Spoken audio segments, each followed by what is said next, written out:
What up, it's your boy Sebastian, and I'm back. Today we're going to talk about transgender laws because of our transgender youth. Um, I watched a show on Disney Plus called Mac Wrestles. It's about transgender male Mac Beggs who wrestles, who was a national two-time wrestler um, champion. Okay, although he wrestled girls at the time, he was a two-time national. I don't think it should be negated the fact that he wrestled against girls, because he didn't have the choice in the matter. He wanted to wrestle guys, and he had to wrestle girls. And also, I don't feel like there's a big difference when it comes to. I feel like kids should be able to be on teams regardless of their sex. If you don't want your child playing a sport because a boy plays it or because a girl plays it, yeah, you should just take your kid out of the sport, because kids are going to get hurt regardless, whether it's a girl on girl, boy on boy, boy against girl, whatever. They're going to get hurt some kind of way regardless of the fact. If they train too hard, they can injure themselves. So I don't feel like gender has anything to do with a child playing a sport. I personally would allow my girl to play football, or any sport that she wants to play. Same thing with my boys. If he decides that he wants to do ballet, not saying that that's a girl thing, but a lot of people assimilate with that, with it being a girl thing, despite there are hundreds of thousands of male ballet dancers, but whatever. The fact is that any child, regardless of their gender, should be able to compete. And saying that they must compete against the same gender is ridiculous to me, because the first thing they like to tell all kids is that you can be whatever you want to be when you grow up. If you're going to continue to say these things to your children, then you need to allow your children to decide if they want to play against girls or play against boys. And if you get your butt whipped by a girl or get your butt whipped by a boy, that means train harder, train better. I mean, you want to be the best. And in my mind, if I'm going to be the best, I want to go up against males and females. That's me. I will never feel like, because I'm a male, that I'm better than females or whatever.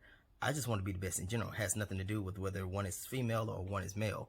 And with that being said, like, we're taking away the chance for our youth to do something that not only keeps them from being in the grave, but it keeps them from being able to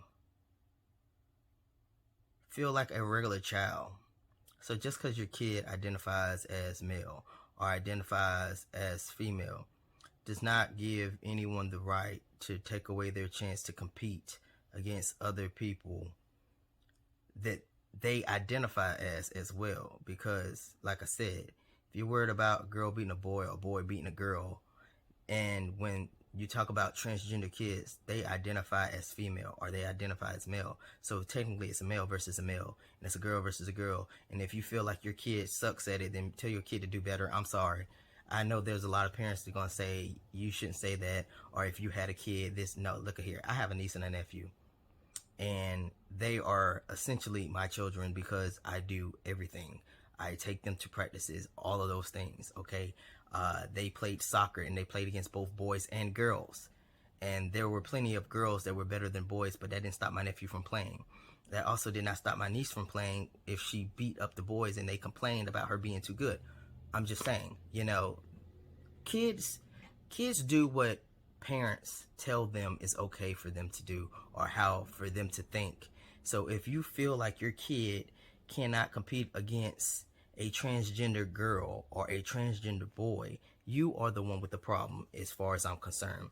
And like I said, I know I'm gonna get a lot of flack for this. I don't really care, because that is the truth. You want your kid to be the best, your kid wants to be the best, they need to act like they're the best, and they should want to compete against everyone. I mean, think about CrossFit. I feel like that's messed up sport in a way too, because the girls don't do as much as the guys do, and I don't understand why. Because I tell you what, if I got in shape enough to be in CrossFit, and say that they can't tell from looking at me that I'm a transgender guy doing all the things the guys do, and now that my birth certificate is changed and all of that, and I turn it in and I compete with all the guys, and I get up to the end and I still beat all the guys. You can't say it had anything to do with the fact that I was born a female, that I suck, that guys are better than girls, because it's all about how you compete. You know how many people out here, male and female, can change their body the way that they want to compete in things that they want to compete in, because that's what they want. If you really want it, you're going to do whatever it is that you have to do to get it. That's just a fact. Now, with that being said, because of the state that I live in, there's a lot of laws for the transgender youth here in the great state of South Carolina. It is not a great state. I'm just being honest. The best part about the state that I live in is that this is a retirement state, so it's cheap to live here. Not that they pay as much of anything to live. But for a lot of the youth here, they must have seen several physicians, several therapists, and have several supporting documents in order for them to get puberty blockers or to start testosterone or estrogen.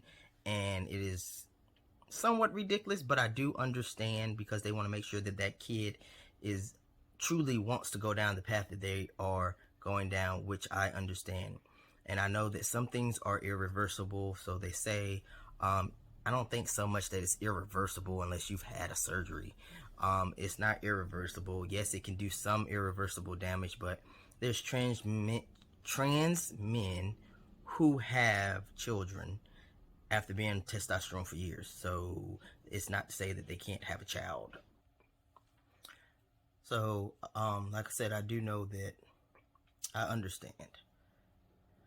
Sorry, y'all.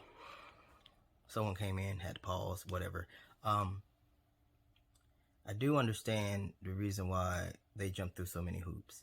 But even there's adults that have gone through these different changes and decide to detransition.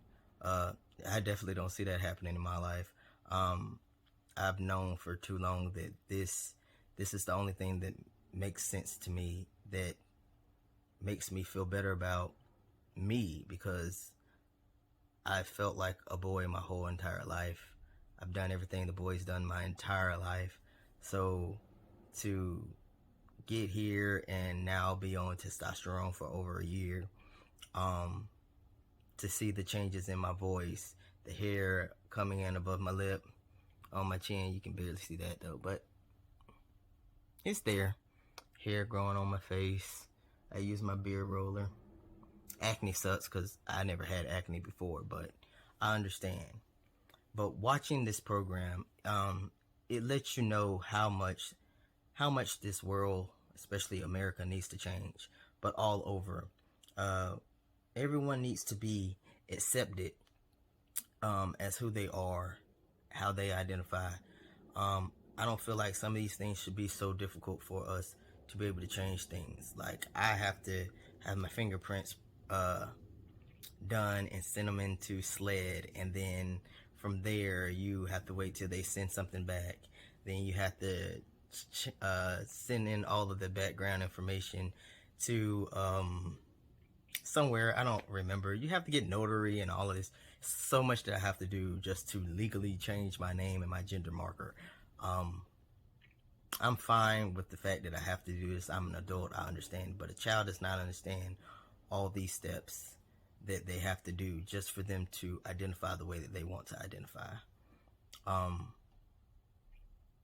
There are children who do know at 5 and 4 years old, despite what many people think, and they want to say that that's child abuse. It's not child abuse when your child is the one coming to their parents saying, hey, mom, dad, I feel like this, I know this, please let me be who I am. And I mean, take Jazz Jennings for a thing for a second. she knew since she was a little child that she was a girl. So, I mean, I wouldn't have started puberty blockers as early as that did for them, only because of all the complications she had having the surgeries that she needed to have, especially for her bottom surgery. I would feel better if my kid went through puberty a little bit, maybe not so much the voice part, but the bottom half to grow into whatever so that they can change. Y'all know what I'm saying. Trying to keep this a little bit PG, a little bit. But it's sad that we as transgender folk have to fight so hard for laws to be changed. Yeah. Not only that, I read on Reddit today, a guy had an issue giving blood at the American Red Cross. It does not surprise me that it was an issue with saying, oh, you're transgender, we're going to need a referral for this, that, and the third. It doesn't surprise me. It's sad. We've got to do better. We need to go out here and we need to change a lot of laws. Starting in your own state, you don't have to try to change it on the biggest front first. Start in your each individual state, because I plan to do the same, because certain things need to change in order for us all to be able to move forward in life, for things to be easier for us all to obtain, is all I'm saying. But that's my time. I hope that you take the chance to help a youth out there, because there's some kid that's struggling and you have better answers than they've had, and maybe their parents don't know. But that's my time. I gotta go. Catch y'all later.